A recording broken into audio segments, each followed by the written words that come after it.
No matter how you package, okay, wiki to give 5 years, could just score a geora hanagi or don't forget. When we gara na.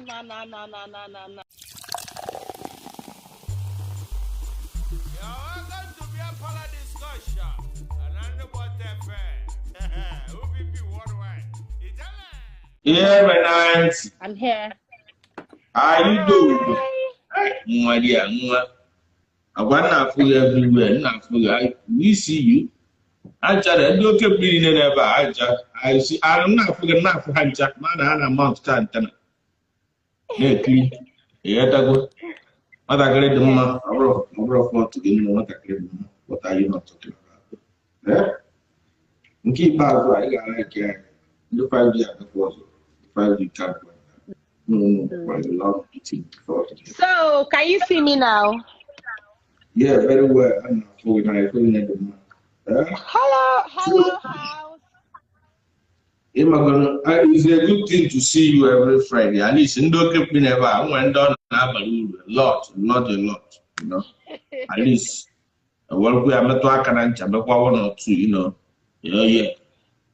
So Wagaya, I want to say thank you to this platform and everyone here. Oh, wow. Especially to you. Someone contacted me from about WhatsApp personal Ogara na my Facebook, I mean. Ogara learning your this thing on YouTube, yeah. That I'm so real, blah blah blah. I'm sending the account, so I'm sending the account. You're dash 500,000.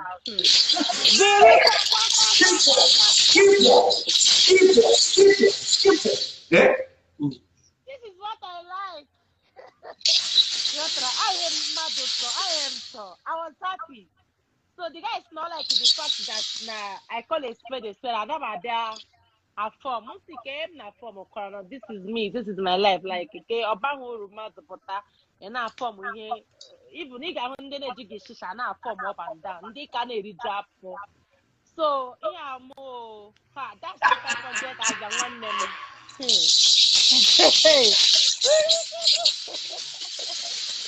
So I'm happy that I don't know what I go from this platform. Hey! Then I some because how about is na bed them go kwa because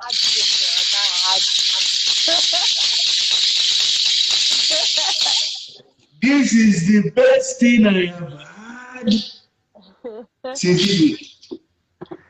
yes. 500,000. Yes. Out of the them choram dia na my Facebook and I'm a dick again on Facebook. What they get One 500. Yeah, the person just them just say can go down no. Him na spirit na ego na back off ma. Confirm. Him na go ndị nọ na YouTube with different community how to write it. Onye alfa na-achọ nke mbiaka fa na-achọ na abọgasị. Yeah, go there if you comment section. Nice na-achọ. Nice ọ nwere ndị nke mmụọ then your mark your space to your button.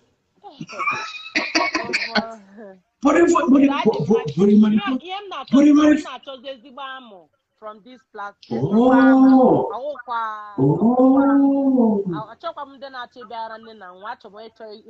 Only me focus on my only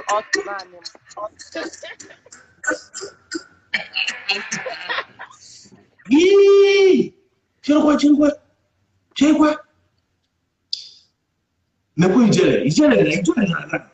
Ijele, we love you. Ijele, we love you so much.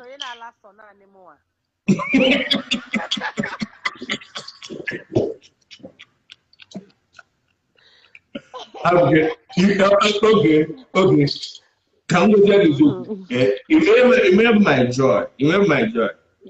Utu acha biaba na mwanuri. O ndi ga fa na imago na guru yon mani na guru nka na guru kozo. I don't know the day. 500,000. I'm motivated. Yeah. What are you? The guy called bless Yamo.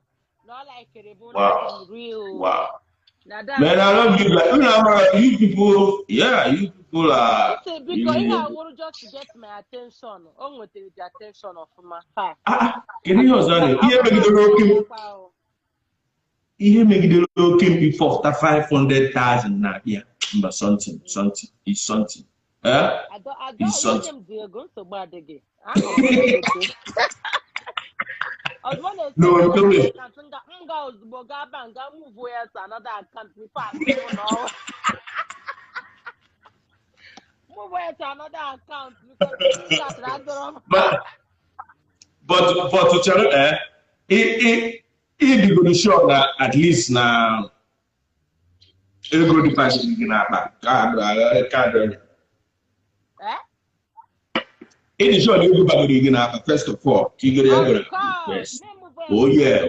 That oh yeah. That's what I'm talking about. That's what the same with the you see if I remember I had to high blood pressure and as well sexual frustration.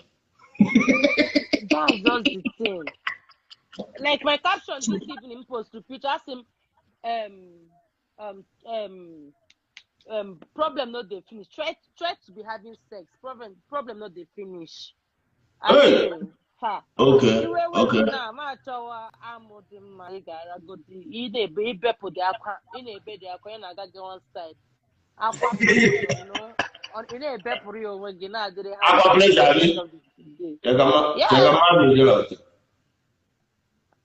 I'm very, very happy. This is a very, very good one. You know what I mean?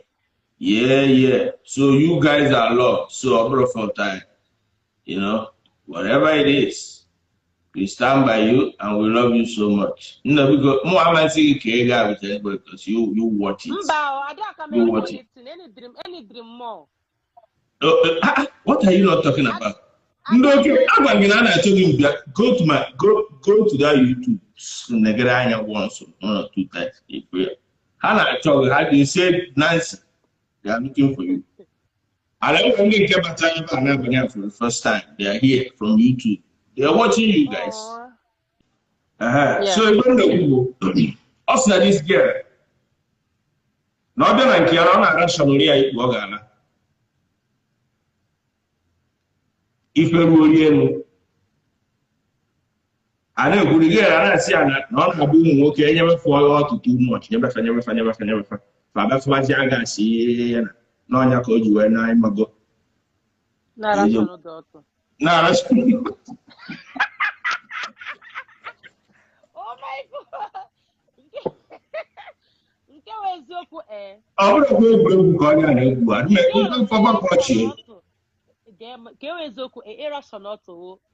the person. What is it? What the guy and asked him that the girl I like him. A girl meets on your like her. You know, irrational. I wrote 10 times as my father Benny in also. The girl won't she does see that's so quiet somehow. I'm gonna just to give you the rawa yozubo. And she will not even mind. I'm saying from experience, they like young okay. Get a cane rational. You're gonna talk on that every time.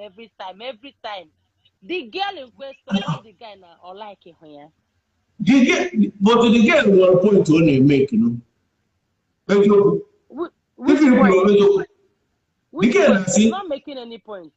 But the girl and no, these days, now I'm walking up. If you are lying too much, maybe on the day, Mama Garcia, I got no, you know. You're on your galloping. So forget your package now. I want it. He will finish it. Finish again. All time, Mara Changuya now. But I hear no Hey, God. You cannot finish what is inside this thing. Manga Changuya. Oh, God, like 2 packets. You know, 5 packets. Guinea era 2 packets. 2 packets. Oh, but game the kuna coming from a woman. Forget packaging. Yeah, a package cha. Okay, now match all these girls name packaging. How onye wonye? You see, guys, I keep saying all the time, okay, chori nye go na gisi, mega gazuro kaya mata, ezukwara, you put it to be silky, slimy, juicy, kijiji there. You're a chage. If they gazo, you're chat to the next girl or kaga one miri. Do you understand? So, the thing is, only like it again. The thing is, only like it again. Despite your packaging or your packaging, okay, girls hammer, they name a packaging. Hammer the girls know with them they very real. Man, they cannot down to earth. Hammer tahenine. Do you understand? So Nancy, let me tell you one thing that is before you continue. I'm very surprised. Name is it. Yeah. More. Hey, I'm very sure. And plus one just imagine the combination. Etom na baton, I'm too smart. I'm here too much. Etorom with him okay. So I'm here in a men. Most of the time, and I do happy is Malongas, Magon Keke, Imobana, I need to do one, I see one, but no, you know, I'm done. No, you know, how that's the problem. You know, like now, can't go again now. You wide, you know, one now. Okay, also give you hearing only can give you a designer from Mukogi Roni Shigi, but none of that thing belongs to you. Okay, again, I will fish you out. I will know if you can be able to afford that kind of a thing. Megaga may borrow in Pota, Keba may impress. Muna one, you know, I'm okay. It wouldn't why, I'm not work again. I'm not a golden when you can get my tag again now in the morning. Period. You wanna go? According to performance. He said no. He said no. Yes, now. It's a law. Is when you to behave well. Onya with your I'm not going to package you wine to a cover for the whole game. But you mean over Gabia, as you get a lot was so a man like it, yeah. Before as you okay, all I got so a like I also so. No. Yeah, you're both not to go face day. Like I My second relationship ever that lasted for 4 years. That them Horea camera. Say it again, bro. Is it that my relationship? Even I'm even quit. I'm almost quit for the relationship. Yes, for 4 years. That first day, money I meet today, Kyla water. It doesn't matter how long he had to get. He had to go there for 2 years. I got done for it. Okay, sorry, keep. Okay, sorry, that they happen or happen. It depends on ownership flow, how the connection be. So, when them, kind of, can you order Onya that the mean that determine, which is not this man, can you determine or kiss you? The chemistry, the too much. You need the package. Because none at all can work as you, none at all. Only can Anna Ada patch. On a After that 1 week, Unukue.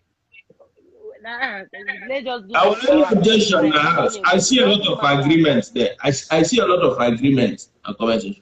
And when anyone objection, I like to get up some objection because from objection we You learn. understand? Oh yeah. No matter how long again a mother no, all depends on the otunushi, whether chemistry. I remember even my ex-boyfriend Kevin. I remember that day. So again, after 4 years and For Kopado. I'm counting. Self. The guy walk out from the relationship because someone home because when I'm mad name he break him and trust. May withdraw. Okay. Trust. I'm too Trust. emotional, yes. He break him and trust when I give one. Somehow may withdraw. So men withdraw the thing at was then I sometimes I got my desire. Just home back with home, you know, understand? That was how I just left. I'm just to withdraw myself. That day Trust her.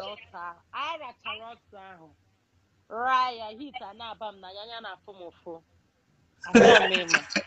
After that direction relationship a bido. And it was our relationship as in all my that now. 4 years. Only no go that side. I was in charge. It was my 4 relationship. years. No girl crossed. 4 years and counting. So this so in a that goes out to what one over and never see in case no package or any special. Sorry.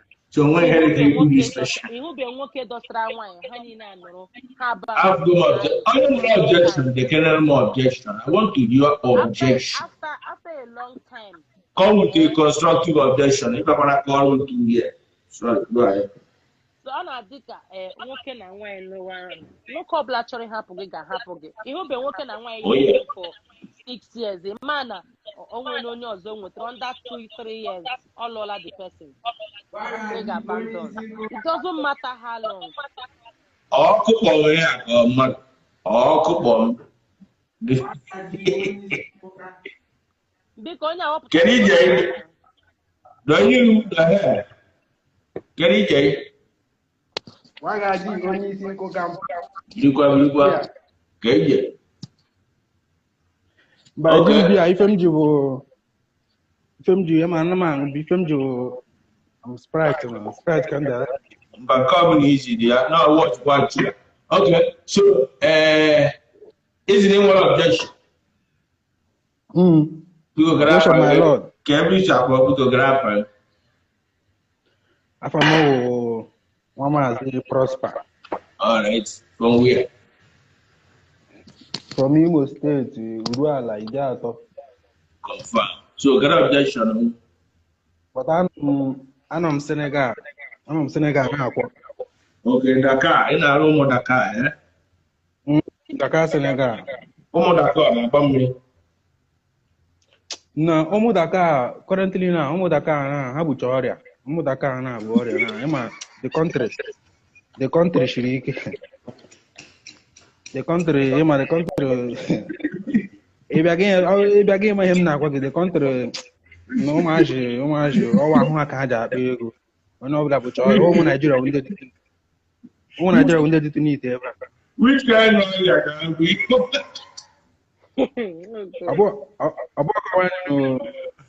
It's about here when he's something now to try. Anyway, we will get objection whenever we do very nice in the Quebec. From the Kubu, if on one, Emma, able to do, I just battles, so objection. More objection. Okay. More objection. Okay.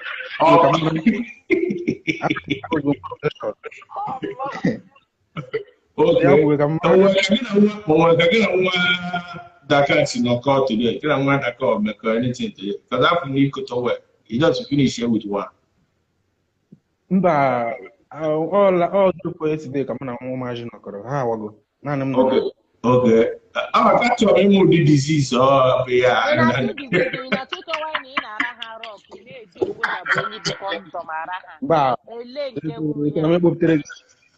Ịchọ m ịkpọpụtere gị paketi So okpu you nna m enyi na they use condom. Okay. They use in and church. ị na-eyuzu Okay. You might have an objection. Chair. President, you want objection? You want objection? What objection? What objection? What about to give you your What objection? All those tomatoes, more objection. What is your objection? You're not too much to that. You're not too much to that. All you give you your You can't. Because the way we live about this, you're not seeing who is straightforward though, right? In a government, or matter how, if we need your marriage, the other one, so you need the fresh up. The opening way is what objection come along, and probably also from wine. Wine is the young quick see when you can happen because you all working at a lot. Many know the many know go working at a It doesn't matter. Objection can come from anyway. Can come from a woman. Okay, can you fresh online, fresh something. Okay, be a man on this life from the beginning. Go happy to put on a Koroto when Nishi. Korono or that guy. No, another person we can jump from another place. Objection. Now, what objection for you? I'm ready to defend myself and what I'm saying. Yeah, imagine what in Caribbean you could see proof. Send him to the mother lying for the first day. Like I is your heat. Wow. Or Santa Nana. Heat up, but man, from Nara, they chakwa the heat. That's not in the event. I mean, Gako, no matter what she does, also give irrigation at Chiluku at the end of the day. You're gonna call Gako. Okay, yeah, no. Oh, yes. It doesn't matter. It depends. You're not the person like Kipugi. Actually, Kipugi. That's the main important thing. It's not about the auto because auto carries the now. Auto no they benny now. Even with the go gig away clean gelly go gidosa. Now I said the back to back. Do you understand? Hi. Nah. Auto carry. No checking at the snap. No checking at the snap.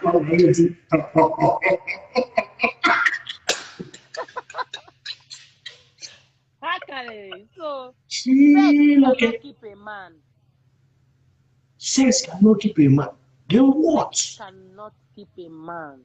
Then what? With my sex. No, sex cannot keep. Sex cannot keep a man. What can you rachage car? Dostagi yoge dostagi. Chere rachage kora this story car. Yo kora this story na gashike. No matter how to bleach a radio to. Also got to get about mirota. Now about pum. Aracha kota. So another gear. When he came can I move?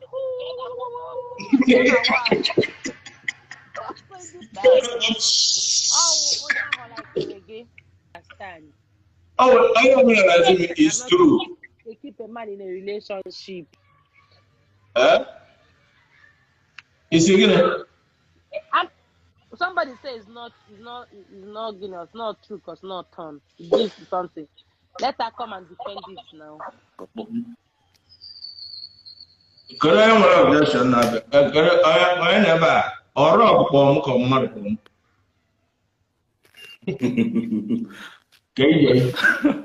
Wagaji. Yeah. Look at Kaba. Bambu David Eze. I'm a from Dakar, Senegal. Dakar. Lab going up Yakita Waga. Lab going up Yakita Boya. Waga. Okay. What going up Yakita Boya? Okay. So, Onya Boya. Managu when they brought every week in whatever. What eventually could now. Open a sex in the keep a man and dash around the Segodi. Ndasha winning on the Segodi. Open a sex can keep a man. Thank you. Ndasha work and no pardon. But Ndasha want to make sex 24 hours. So, on what ought to one, you got a lot of it's not my call to or not to get Koji and nobody. A man and Ndasha one in man, Hajan on a D. Or to make keep a man. Mana si ba sa go woni na sie no woni na dey conversation so no wo to ga be ra nwoke ono ba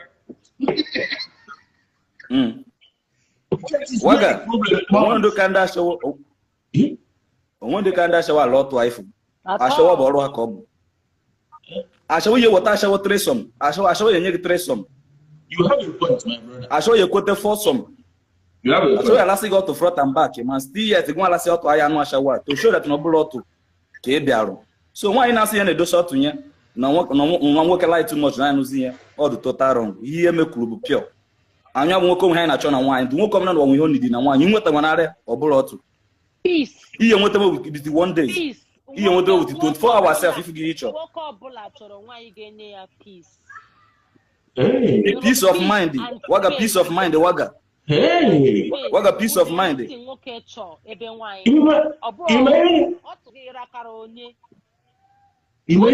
waga peace of mind good sex is a plus but nwoke chọrọ nwaanyị ga-enye ya peace and space. Okay, can you go again?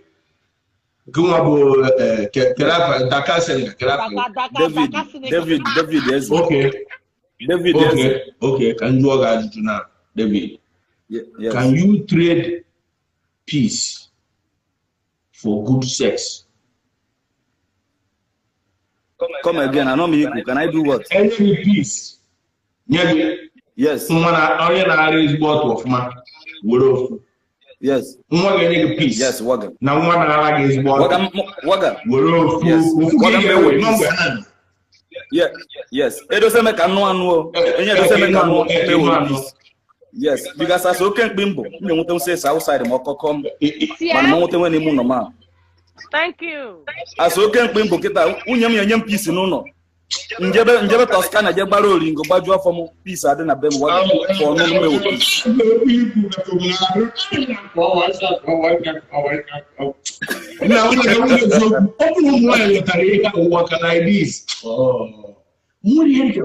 Waga onwe ka peace of mind waga if nwoke no sa nwanyi o lapu bie lapu nwunye banara na agba n'iro peace adro na ezinụlọ ọ bụrụ ọtụ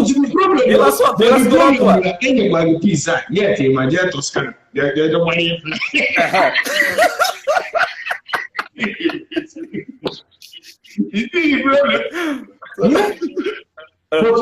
so what going on here so no peace don't gonna chop not all onwe gị ụdịrị otu ị chọrọ ịra nwoke ga-edosa ya also give me taekwondo style waga peace I disagree. I need a lady objection. I need an objection. Okay, no problem. My man, I'm going to David. That's it. You guy. Oh my man. I told me, you or peace or one that because about the peace you get it's always water. Like I said, also, good sex is good in a marriage. That was the other part. But in here, Jude, outside the battalion with peace no law. See the day woman mad men cheat till tomorrow. That's the day of the way peace to herself. Yes, and when working out there,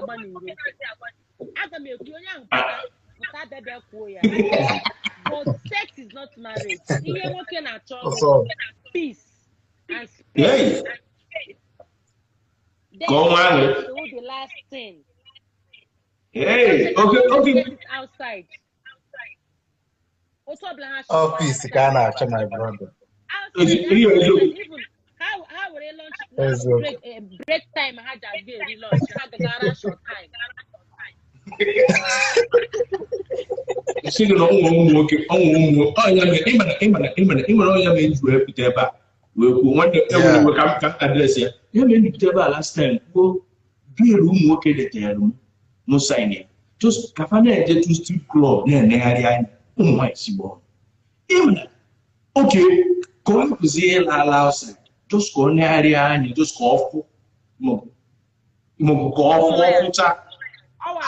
My brother, my brother, my brother, my brother. A crazy man, go the walk. Otawo ihe niile. Otawo ihe niile. So my man. Everybody needs to be happy. I like strippers. The only thing of peace of mind. Once again, your partner will understand it and trust. That is it. Peace of mind. How important in family. Peace of mind. Yeah. Once it goes to your family, you with peace of mind. They be not doing you understand? When I say, one thing is your na comment section. Now, Pampa, now say both are important. Both. Both are important, but peace comes first. My man, in one objection, Frank, in one objection. Let me know in one objection. I'm winning. The people should come out. Without sex, there will be no peace. Give Shasha come along. Put the government of objection. The more objection come along. There will be no getting here.